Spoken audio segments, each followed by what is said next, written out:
One night, I was riding my bicycle home like I always did. Out of nowhere, a man stopped me and forced me into his car. He sexually assaulted me before taking me to his apartment. There, he tied me up and covered my eyes so I couldn't see his face. After cleaning me up, he assaulted me again. But instead of giving in to fear, I made a decision that would change everything. My name is Lisa McVeigh, and this is my story. I live in Tampa with my grandmother Diane and her boyfriend Morris. Home has never been a safe place for me because Morris has been sexually abusing me for years, and my grandmother always pretends nothing is happening. The only time I feel at peace is when I'm working at a local donut shop. Before leaving for work one day, I called my mother while my grandmother was right there beside me.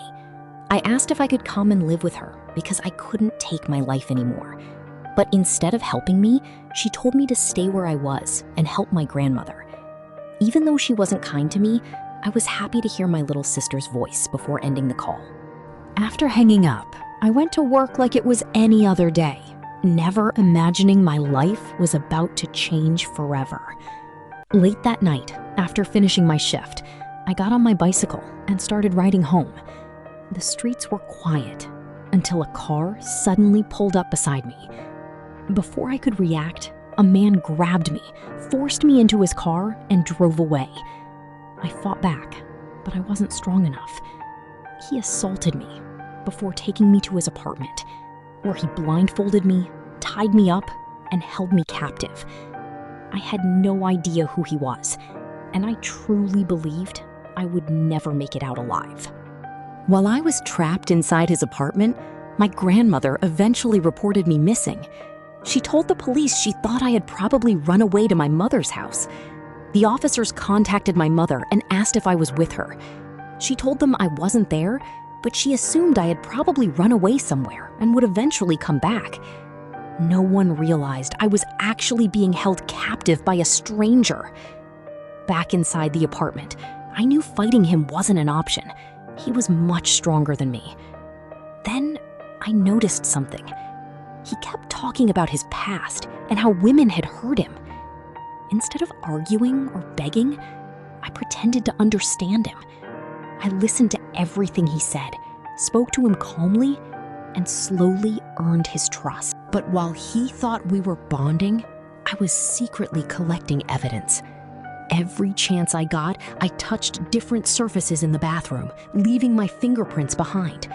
I quietly pulled strands of my own hair loose and hid them under his bed. If he killed me, I wanted the police to know I had been there. After 26 terrifying hours, he told me it was time to get rid of me.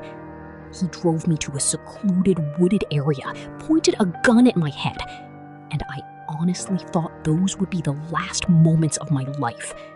I begged him to let me live. After staring at me for what felt like forever, he suddenly lowered the gun, got back into his car, and drove away, leaving me alone in the woods. Somehow, I managed to find my way back home. The moment I reached home, I told my grandmother everything that had happened. I expected someone to comfort me, but instead, my grandmother and Morris refused to believe my story. They thought I was making it all up. Eventually, my grandmother called the police, and I was taken to the station for questioning. At the police station, I learned that investigators had been searching for a serial killer connected to the murders of several young women. As I explained everything that had happened, many detectives became suspicious of me. They couldn't believe I remembered so many details after everything I had been through. Some of them even questioned whether I was telling the truth. But one detective, Sergeant Larry Pinkerton, believed every word I said. He listened carefully and became convinced that the man who kidnapped me was the same serial killer they had been hunting for months. He immediately sent the clothes I had been wearing for forensic testing. When the results came back, the fibers on my clothes matched fibers found on the bodies of multiple murder victims. Over the next few days, Sergeant Pinkerton stayed by my side and asked me to remember every detail I possibly could. Together, We returned to the parking lot where I had been abducted, and from there, I retraced every turn I remembered my kidnapper making. We drove the same roads over and over until my memories started falling into place. Then one day, I recognized the exact tree where he had left me alive. The police immediately searched a 2-mile radius around that area. During the search, one of Sergeant Pinkerton's deputies spotted a car that matched the description I had given. He secretly followed it and managed to take a photograph of the driver. When they showed me the picture, I recognized him immediately.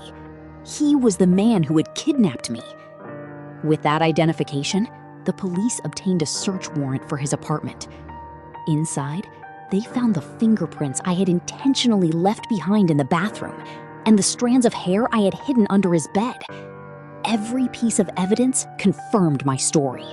On November 16, 1984, police arrested him outside a movie theater.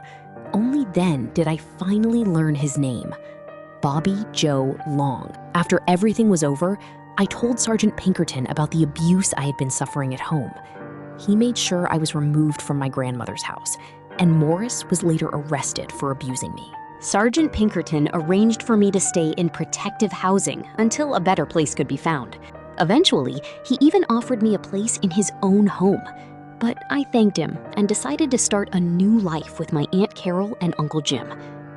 Years later, I became a deputy in the sex crimes unit, dedicating my life to protecting others from the same horrors I had endured.